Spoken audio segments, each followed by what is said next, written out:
11 de la mañana con 19 minutos. Seguimos con más información. Vamos a tocar hoy un tema bastante importante porque por más que se ha legislado sobre este tema, parece ser que sigue siendo un problema porque no se están cumpliendo con las leyes respectivamente. Estamos con María Isabel Sedano, ella es directora de DEMUS, y es que las organizaciones que defienden los derechos de las mujeres solicitan cambios en la legislación para las víctimas de violación sexual. Está aumentando la cifra de violaciones sexuales en nuestro país y no se está haciendo nada al respecto. ¿Cómo estás? Bienvenida.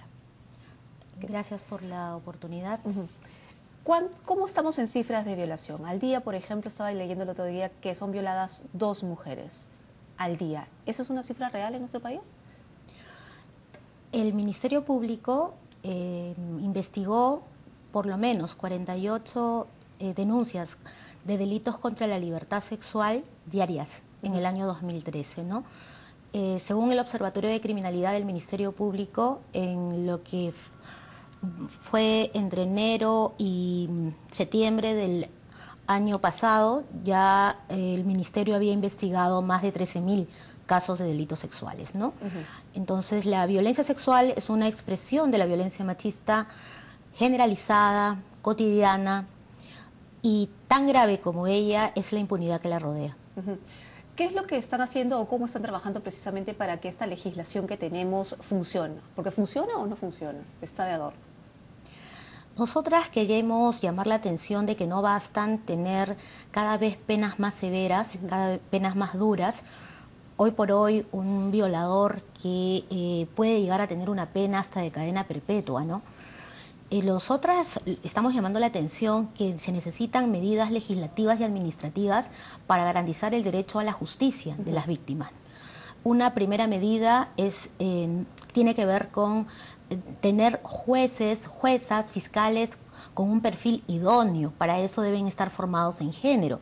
La Academia de la Magistratura modificó su reglamento y tiene el deber de impartir cursos de justicia y género como parte de su línea de formación fundamental.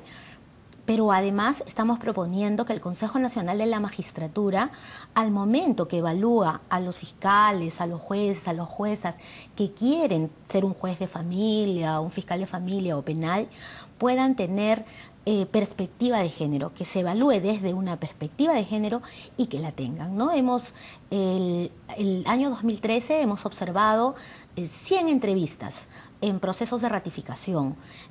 Hay magistrados que postulan teniendo denuncias de violencia familiar y no se indaga sobre ello en las entrevistas como debe ser. Hay magistrados y magistradas que son amonestados por haber librado de penas a violadores y no se les pregunta por el Acuerdo Plenario 1/2011 de la Sala Suprema Penal para valorar adecuadamente las pruebas en los delitos sexuales.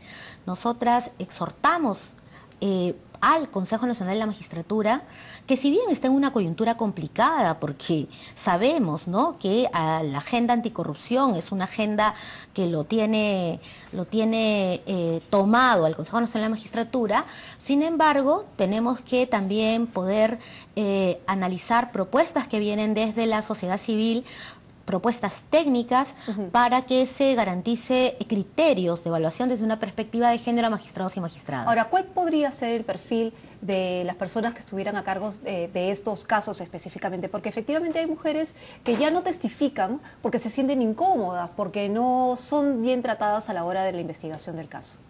Sí, los informes de la Defensoría del Pueblo son contundentes y un estudio que hemos hecho de manera piloto en la región San Martín de la revictimización y los prejuicios y estereotipos de género que existen en el sistema de justicia. Una víctima es obligada a declarar múltiples veces porque no se le cree, porque somos parte de esa cultura machista en que pensamos que las mujeres cuando denunciamos una violación sexual estamos mintiendo o nos lleva a un ánimo de venganza. En nosotras lo que estamos buscando es que el derecho de declaración única que hoy por hoy tienen las niñas y adolescentes se extienda a las mujeres adultas, pero además a toda persona víctima de violación sexual.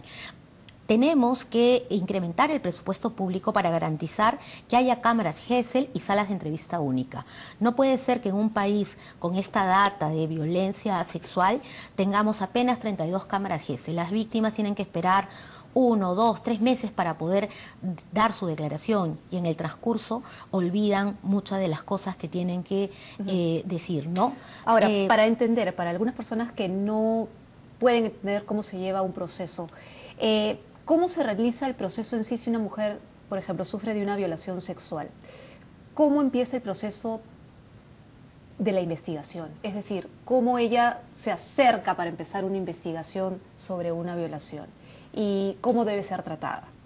Bueno, en nuestro país funcionamos todavía en algunas regiones con el antiguo Código de Procedimientos Penales, pero también estamos en el contexto de una reforma procesal penal, ¿no? Entonces, hay quienes, y con los dos códigos procesales se puede acudir a una comisaría, que es el lugar donde suelen acudir mayormente, en su mayoría, las víctimas, y también se puede acudir directamente a la Fiscalía Penal de turno. Cuando uno llega, uno, dependiendo del código, va a tener que someterse a una investigación, ya sea por la comisaría o por la fiscalía. Lo que queremos llamar la atención es que las personas que han sufrido violencia sexual tienen derechos, tratándose de niñas y adolescentes, a que se les tome una declaración única en una cámara Gesell con equipo. ¿Qué es una cámara Gesell? ¿Una cámara de filmación? Una cámara Gesell es un espacio donde hay privacidad, donde hay seguridad, donde va a ser entrevistada por un profesional, de preferencia psicólogo, psicóloga, ante el fiscal, y donde va a ser grabado ese testimonio.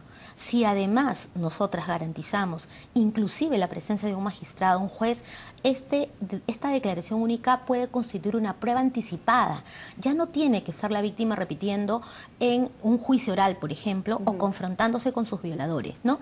Este derecho debe ser extendido a las mujeres adultas. Y además, nosotras también queremos llamar la atención del fiscal de la Nación, porque tiene que seguir peleando el presupuesto público ante el Ministerio de Economía y Finanzas. No puede conformarse con 32 cámaras Gesell cuando hay regiones como Huancavelica que no tiene una sola.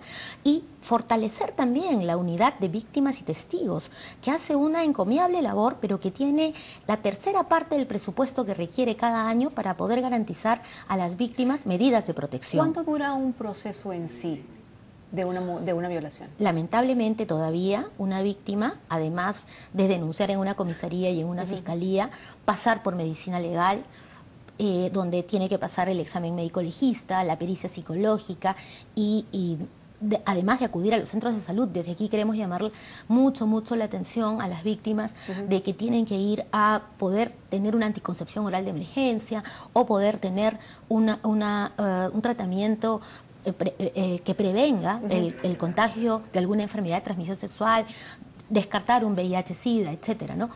Pero ese recorrido que pasa por la investigación, que pasa por la acusación, que pasa por el juicio, en este país puede demorar hasta más de 10 años.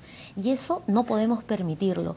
Tenemos que poder darle prioridad a la atención de estos casos y tener jueces que lo traten con imparcialidad, libre de machismo, ¿no? Que faciliten las cosas.